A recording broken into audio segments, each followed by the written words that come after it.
What's up, everyone, and welcome to episode 273 of Two Amazon Sellers and a Microphone, brought to you by Sellozo. Today, I think this is going to be a fascinating conversation. A lot of sellers out there may not know about Amazon Business and that you can sell direct to businesses, offer discounts for quantities, all these other unique programs that Amazon's rolled out. And we're going to be talking about that and a whole lot more with Adrian Rich. He's the head of product at SellerSnap. How are you, Adrian? I'm good, Dustin. I'm good, Chris. Thanks for having me on the show. Excited to be here. Yeah, we're excited to have you too. I want to start just by introducing you and SellerSnap. So I'd love to give you the floor here just to talk a little bit about your background, how you ended up with SellerSnap, and what SellerSnap really is. Yeah, 100%. So happy to share a little bit about me and the technology and SellerSnap. So as you know, Adrian, I'm the products lead here at SellerSnap. I came on board a few years ago, and I've really spent a lot of my time with the technology, the third-party integrator for Amazon, building out solutions to support third-party sellers, specifically on Amazon, improve their results. I guess that's sort of the end result is to improve how their businesses are performing. And SellerSnap as itself is a repricing and analytics platform. We sort of use a game theory inspired approach to making sure that those that have competitive listings, that is ASINs that you are competing against other sellers, win the buy box at the highest possible price and for the longest amount of time. And there's just been some really interesting updates and changes in the industry this year, and it's been a long time coming for the last 2 years to this point. And so I'm keen to talk through that with you guys today and just share some of the industry knowledge that we've accumulated over the last couple of years and or the last 6 years since the company was incepted, and share that and just discuss what those impacts are on the industry and so forth. Yeah, I've been seeing a lot of SellerSnap ads and stuff around social media, so I'm getting more familiar with you guys. But today's topic, Amazon Business. What is Amazon Business, and how is it differ than just regular Amazon? Like, I don't even know if many people know what even Amazon Business even is. Yeah, it's a good question, and I think the only way to really explain this to understand a bit about Amazon's strategy, their growth strategy for 2023, which is closed door type decisions that we're not privy to, but we're enough in the space that we understand a bit about what they're trying to achieve through some of the stuff we hear at Amazon Accelerate or any of those other types of conferences. And there's a clear decision to push this Amazon Business program, which is essentially them trying to open up Amazon to business customers. It's B2B purchases. And not just B2B purchases, but also quantity purchases. So they clearly want to become a real significant player in the business space. They want businesses of all sizes to choose Amazon as the first place to buy in quantity and to buy in bulk. And they're releasing a handful of programs and pilots, as well as a handful of new technology on sort of the SPAPI side of things to match these decisions to grow the business side of the B2B side of the business. So Amazon Business is where businesses can go sign up for a business account, and they can get bulk discounts for buying multiple items like at one time. Like that's it, and that's exactly it. And even just a price for being a business customer to buy one unit. So anyone that has a business Amazon account may see a cheaper price for a good just because they have a business account, which is interesting. But the real crux of it for sellers is that this is just not as if a competitive space yet. There's a maturity around the B2C Amazon, but there isn't the same maturity around the B2B side of things. And that's where the opportunity exists. Now, can sellers pick and choose which items they want to be eligible for Amazon Business, or does it take your whole catalog and make it an Amazon Business listing? That's actually a really good question. It's an interesting one because on certain scenarios, Amazon, when there is not a business offer available, will offer a B2C offer to a business customer. So they don't want a scenario where there isn't a B2B offer. And so if the best priced good is a B2C offer, they will provide that to the business customer. So Cool. essentially, whether you were choosing to offer business discounts, business quantities or not, you may still be selected for a business offer. It's just how you use that knowledge to improve your results. Yeah, and I've noticed this on my own account where I'll start getting some orders and it'll say business customer below like their name. I'm not really sure where it's at, but it's in the order ID somewhere. It'll say business customer. So that just shows that somebody is actually using this Amazon Business. They're going to Amazon Business, they're typing it in.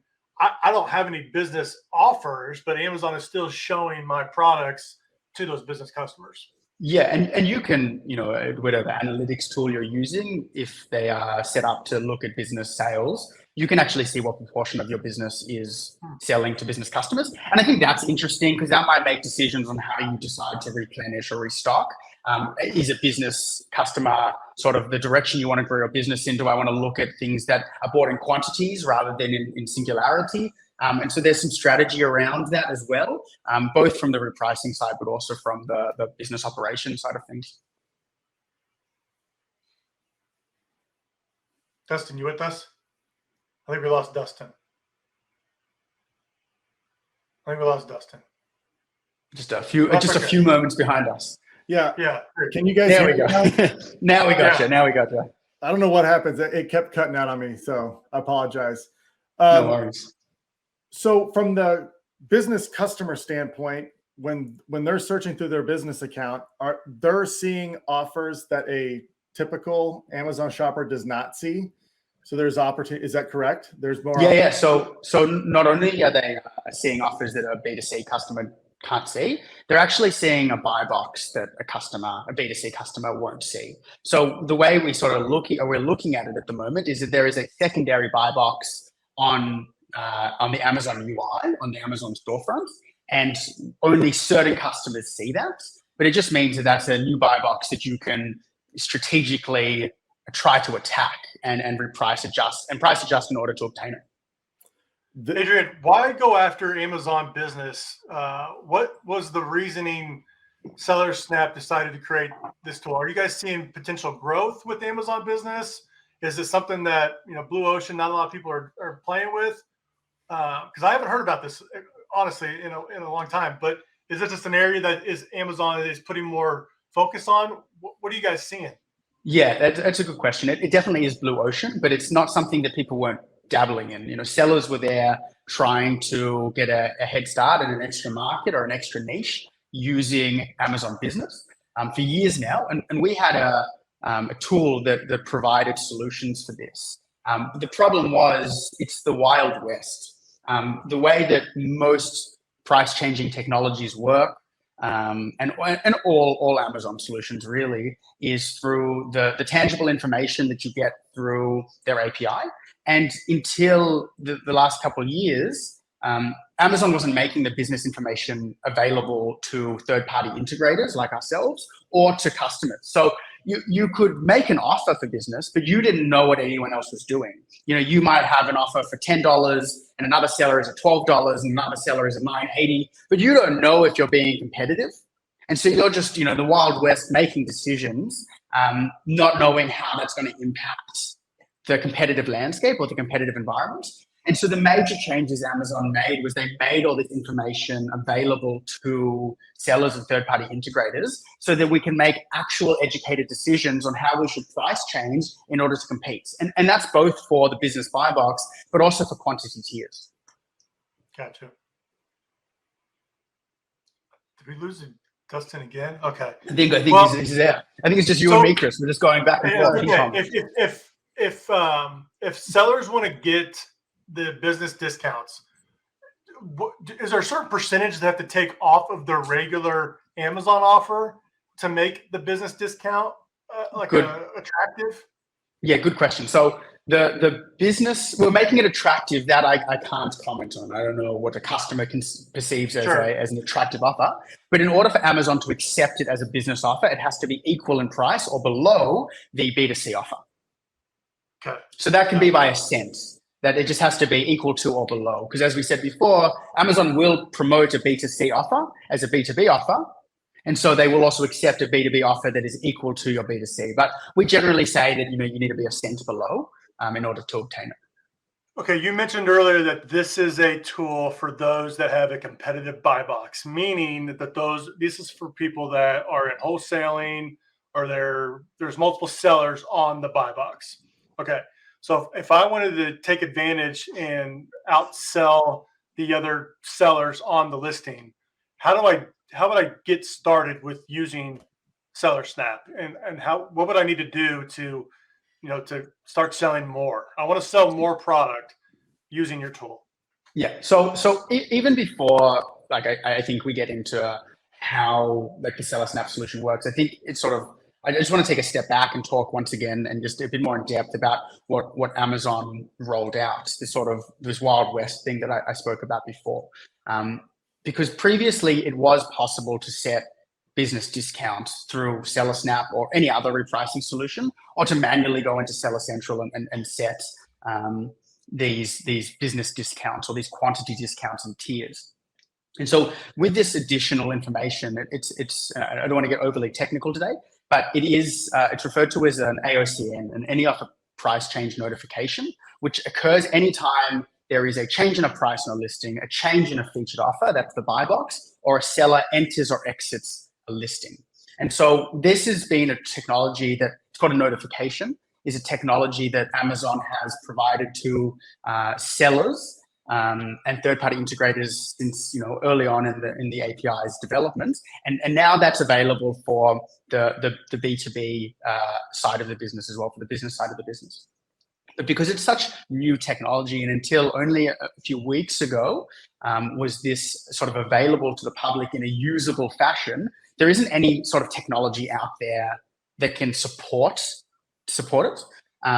So essentially what's happening is anyone that can actively reprice their business offers can have a real head start on the competition, because no one's able to actively compete without manually changing prices, in Seller Central, or only responding to their ideas of what they think the business price should be, not what it should actually be, in order to compete competitively.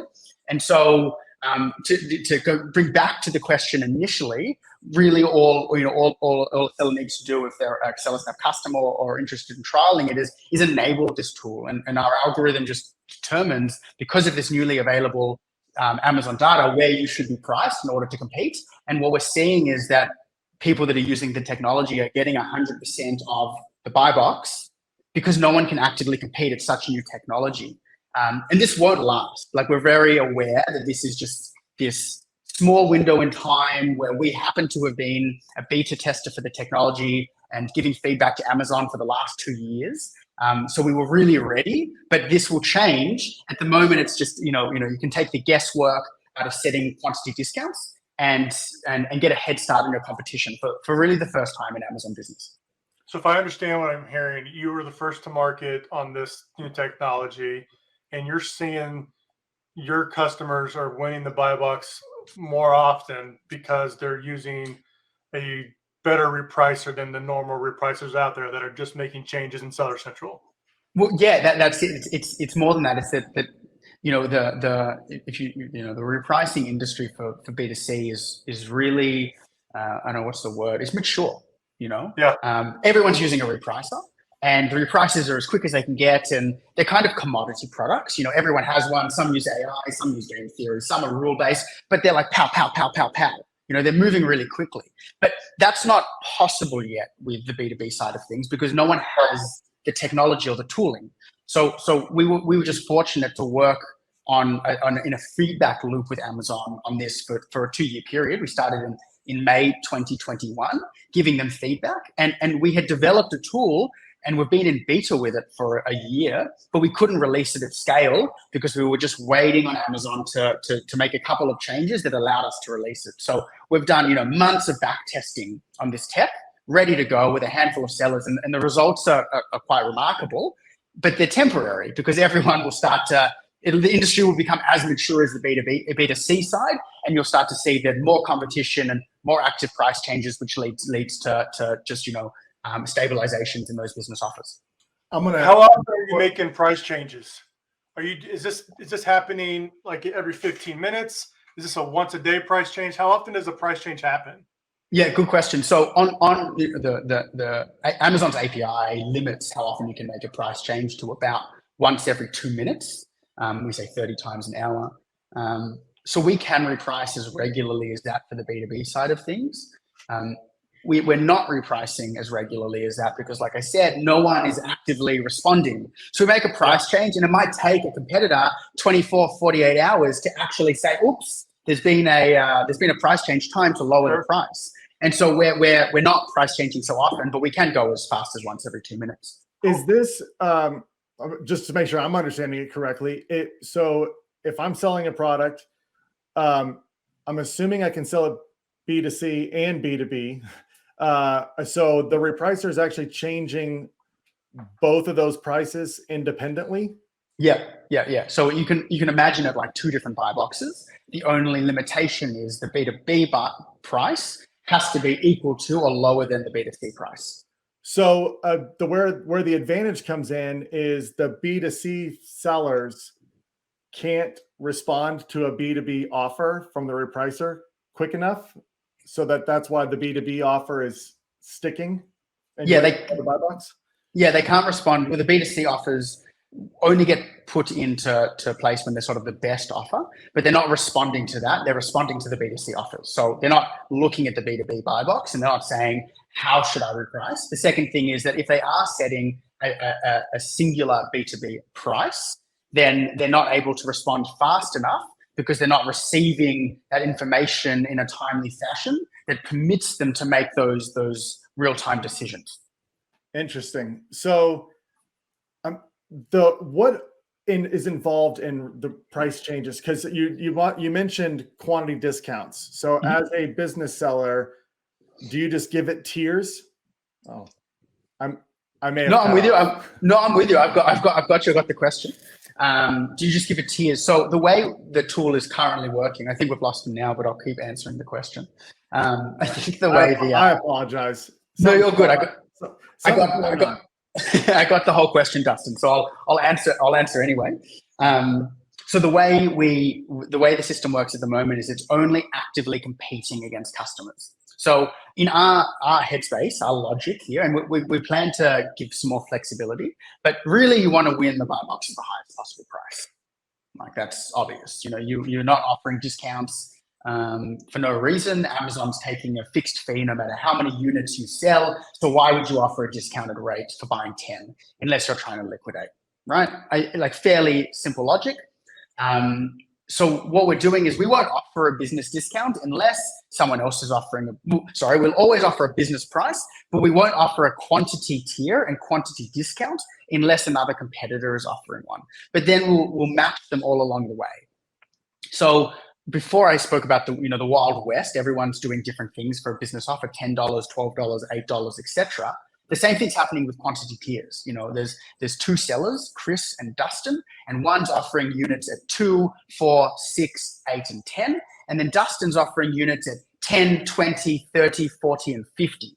And so before, that's just what you offered, and Amazon would determine what was the best price. But now we can see those offers. So you set them, we receive them as a notification. We go, well, what's the best price to be at for all of those tiers? And then we actively compete to be better than them just by a marginal amount. But because people can't price change as quickly as we can, then we're seeing significant percentage of buy box share across all of those quantity tiers as well. How does this look from the business buyer standpoint when they're looking at it? When they're looking at the buy box, do they see these quantity tiers in the buy box? Yeah, so you don't. You'll be familiar with what the buy box looks like on Amazon. I guess this is also a Prime Day session, so we've all spent some time on Amazon today and had a look for a good present or something that we need or something that we don't. And you'll see, there's the drop-down menu and you can choose 1, 2, 3, 4, 5. And that's on the regular B2C landing page as well as the B2B. The difference is when you select the quantity offers for the business side, the page will actually refresh and you might be buying from a different seller depending on who's winning. So someone might be winning between 1 and 2 or 1 and 4, and then someone else is winning between 4 and 10, and then someone else is winning between 10 and 50. And then Amazon's winning after that because no one else has the inventory. And so every time you choose a different quantity, you might be presented with a different offer, depending on who has the quantity, who's got the best price, what their fulfillment method is, etc. So it's a completely new and just wild buy box that's a bit more dynamic than we're familiar with. So interesting. Now I can Yeah. see now where all this opportunity comes from for sellers who are opening up that business option. I mean, you could be alone in the buy box when normally you'd have 10, 15 competitors. Yeah, nearly 100% of the time at the moment for a lot of listings. And, there's scenarios that we haven't accounted for because it's just a new algorithm and we're learning. And this involves what, you refer to as a lot of back testing. You sort of make repricing decisions and you watch how competition responds to it. And that's a time consuming process. You're just rolling out new, AI type technology. But it is just a really interesting time. And I think that Amazon's really coming to play.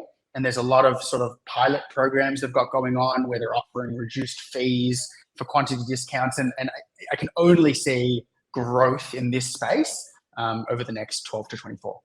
Speaking of growth, what is the size of the Amazon business portion, and what is its growth rate right now? It's a good question. Let me pull up. We have a bunch of these statistics on our landing page, but there is a lot of growth in the space. I think they're calling 150,000 sellers and 10 billion in annual sales. So it's not small, but clearly they think this is just the tip of the iceberg. But 150,000 sellers is small right now. That's why there's that opportunity compared to the amount of sellers going B2C. Yeah, and I don't know. This is just direct from an Amazon report, sort of like their market health report on the Amazon business side. But it is a lot of opportunity. And I don't know if they've inflated the numbers or not, because like I said, they take across the B2C offers and give them to a business customer. So who knows if that's included in the number or not included in the number, but it's a lot of cash, and there's a lot of opportunity to go with it. What are some early results from your clients that are involved in this program? I mean, I know you mentioned they're winning the buy box a lot more, but what is that resulting in the growth of their business? Yeah, so we had our first customer who launched with a tool. They were our first beta or alpha customer. They were giving us a lot of feedback early on when it couldn't be scaled, to provide some context there on why it couldn't be scaled, that notification I keep talking about, they weren't sending that with the right information. So every time you received the notification, we would do an API call, but it was limited in how many we could do a day. So if you had a store with 1,000 listings or a few thousand listings, we couldn't scale it. So they were using it for a long time, but they just were optimum in their size of store to work for this beta program or alpha program. Anyway, we watched their store go 100% on business purchases in the year that where they came on with us, and they're really pushing that side of the business now. Is the growth more in the profit per unit that they're getting because of this, or the volume of sales that they're able to get? This was volume.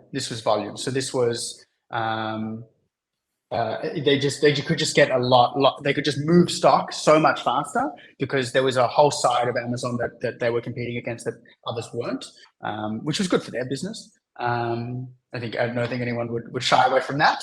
But it was fun to see, and I remember the first time I asked for the feedback because we test on an algorithm level. Is the tool doing what it's meant to do? But we're not testing on a sales perspective. Is this having an effect on my business? So we then periodically ask, well, what effect is this having on a business? And we relay that type of information to Amazon when we're going through these roundabout sort of feedback sessions, and to sort of get that that screenshot on when someone looks at their Amazon account on their phone with the yellow bars of the progress over a year, and just to see 100% over a year, and that tagline in the subject for the email, we were like, oh, this is legit. So it was a kind of a glass shattering moment that this is a next step in the Amazon business space. Adrian, what is the difference between a rule-based repricer and an AI repricer? Totally. So I guess this relates to the business side of things, but I think, let's go back to our roots in selling. And this is sort of where SellerSnap built its niche initially. So the way we sort of talk about like SellerSnap is the sort of repricing technology that doesn't need really heavy manual configuration by focusing on what we call a game theory inspired approach. So, what you traditionally see in the space is, a seller offers a good and a competitor comes in and undercuts their price. And that might be because a rule-based system or rule-based repricing has said, I want to undercut the current buy box winner by 1 cent. But as we know, what ends up happening is this price war, 1 cent, 1 cent, 1 cent, 1 cent, 1 cent, until both sellers are selling at break even or losing money. And no one's happy. And so the way that sort of SellerSnap works and other algorithmic tools work is they attempt to recognize those price wars occurring. And then instead of engaging, they try to raise the price where possible. So if you sort of see that price war occurring, is it not better to jump back up to your max price and then have a micro price war up there, because you know what your competitor is going to do? It's always making the same decision, drop 1 cent below, drop 1 cent below. So you know the behavior. And if you can track that, you can raise price and manipulate it. And so that's sort of what the difference is between like a rule-based system and an algorithmic-based system is. Is it taking into account inventory levels of competitors? It's an unbelievable question, and it doesn't. The challenge there is that tools like us, we operate as a approved third-party developer. Amazon doesn't make that information available to us. So we always hear, why don't you use Keeper? Why don't you give that a go? They've got all the inventory information. You go, well, we're not allowed to. We're not allowed to scrape information. So we would if we could. We understand the value there. If my competitor has 1 or 2 units left, let them sell out and then raise price. But we're just not privy to the information to do it, and we would love to, but we hear it all the time. Yeah, I mean, that's something I deal with. I mean, I sell wholesale arbitrage as well, so I'm very familiar with the repricing, and that's something that I'm always looking at. It's like, because it is going to be a race to the bottom, but if there's only a few units left, I'll let them fight that battle and pick up. Do you know, Justin, do you know how those tools like Keeper and stuff, that they work out how much inventory is left in a competitor? Has anyone like shared this info? Because it's actually very clever and really simple. Isn't it where it's probably the old way back when Chris and I started to figure it out. You'd put like 100 in a cart. Yeah. And you just wait to see how many you can get. And then work it down until you see how many's left. So yeah. Is there a limitation to that? I mean, if somebody had 20,000 units, you couldn't put 20,000 in a cart, right? I'm not sure, but that's how they sort of do it. And so we just can't scrape like that, which is unfortunate because it would be such an unbelievable tool. But a cool little like tidbit on that, and this is sort of like the OG version of doing that, but for 2.0 for Amazon Business, is that because in the response from Amazon regarding that notification regarding all the offers of the business customers, you'll see how many units a customer is able to sell, the competitor is able to sell, because they stop winning the buy box at a specific point. So it might be, at $10, we can sell 20 units, but then at 30 units, it goes up. And then that the reason it's going up is because that specific seller has run out of inventory. So we're sort of, I don't think Amazon meant to give us that information, but there's a bit of work that can be done there to work out how much inventory your competitor has now. And we'll look into that type of thing now. It's so interesting. Since you rolled this out, I'm curious, now that you've got business sellers and you're repricing it, how many of these orders are actual multi-quantity orders versus just a single unit? It's not so much. It's not as much as we would think. There's a lot of business sellers, and they're selling single units. And we're getting people coming out of the woodwork that only do business. They were strictly business sellers. They have offers for the B2C side, but they're not competing on purpose because they realize that they got in early, and they know that not with us. They were doing this before. Yes, they just realized that it was a non-competitive space. So we're seeing lots of single unit purchases, and we think that the challenge there for sellers is that because Amazon's not offering you fee discounts, you sell 10 units, you're still paying $4.20 for an Amazon fee, an FBA fee. So what's the incentive to sell in multiple units? And if they change that, I think you'll see a lot of quantity discounts being offered at a higher rate and at lower values. But that's going to be on the onus of Amazon to make the change. Are they looking at making that change? Have you heard anything? There's always rumors. I think the Amazon space is full of rumors, but no, we don't know any of that at the moment. I'll be in 2 weeks in Seattle actually. There's the SPAPI Developer Summit, and that's where they release their sort of roadmap for the next 12 months, the technology they're trying to bring out, and obviously that matches really high level decisions on like Amazon leadership regarding marketplace. So we might see. And you can kind of deduce what they're trying to achieve based on the technology they're planning to release. So they don't tell us we want to do this, but they do give you data points, and then you go, oh, they must be trying to do this. And so that's what we're really looking in that conference for. What's the next big thing going to be in the next 12 months? What are we going to be developing? What have been some new releases through SPAPI that have been beneficial? I think the business APIs were the big one. Definitely the biggest, because they just open up everyone to a new markets, but they're also giving just new data that wasn't previously available. In our side of things as well, they've started to give some really cool sales traffic reports in the last little bit that tell you how many views your page got in relationship to how many views the whole ASIN got. And so, you can deduce like more accurate buy box share. When you have that information, you have a percentage, which was never available. Everyone's estimating buy box share, including ourselves, based on sort of predictive technologies.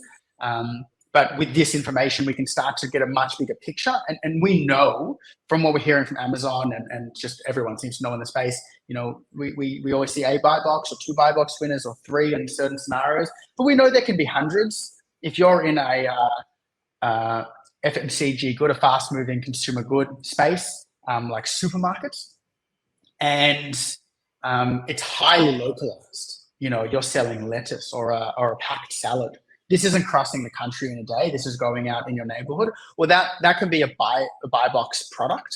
And more of those products are coming onto Amazon through, their relationship with Whole Foods now and so forth. And so in those scenarios, there can be hundreds of buy box winners. And so the old solution of just telling you there's one, well, it's just not holding up. And they're aware of it, and they're starting to make this information more available to customers. So if you're in the wholesale space or retail arbitrage or online arbitrage, they're good signs that they're listening to what technology providers are asking for. And the reason technology providers are asking for them is because sellers are frustrated. I've always wondered that. Actually, I mean, if I have a limited quantities, if I've got 1 unit left of a product and it's in an FC in New York and someone's searching in California, even though I had the lowest price, my assumption is I'm not winning the buy box for that California shopper.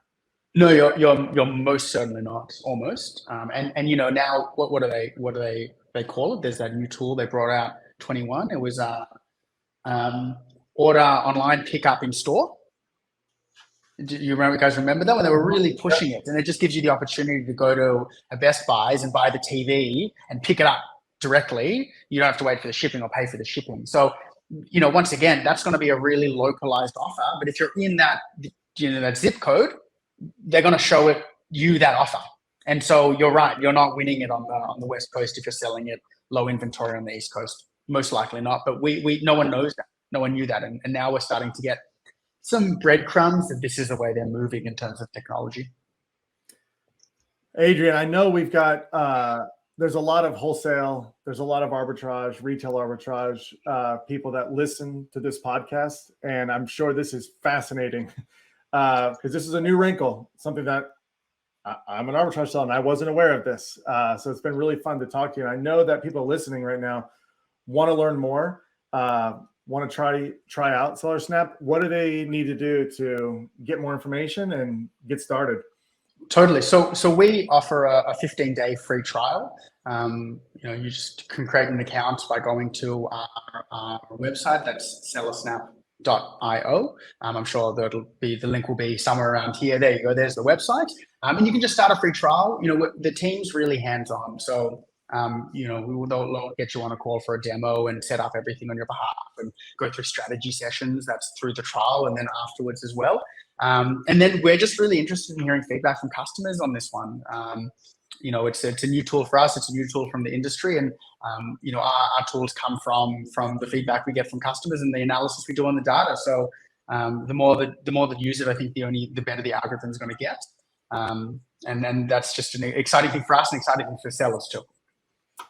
Well, Adrian, we appreciate the time. Thanks for joining us. I know I got a lot out of it. I know Chris did too. I'm sure everyone that's listening, everyone should go visit sellersnap.com. And we'll have you back on in the future because we want to see what you're rolling out next. Yeah, 100%. It was fun to be here, guys. First time on the show and on Prime Day. That's a bit of fun. And so yeah, thanks, guys. And next time there's something to talk about, we love to have a chat. Absolutely. Well, thanks, Adrian, and thanks everybody for listening. And happy Prime Day to everybody out there. And we'll be back at this on the next.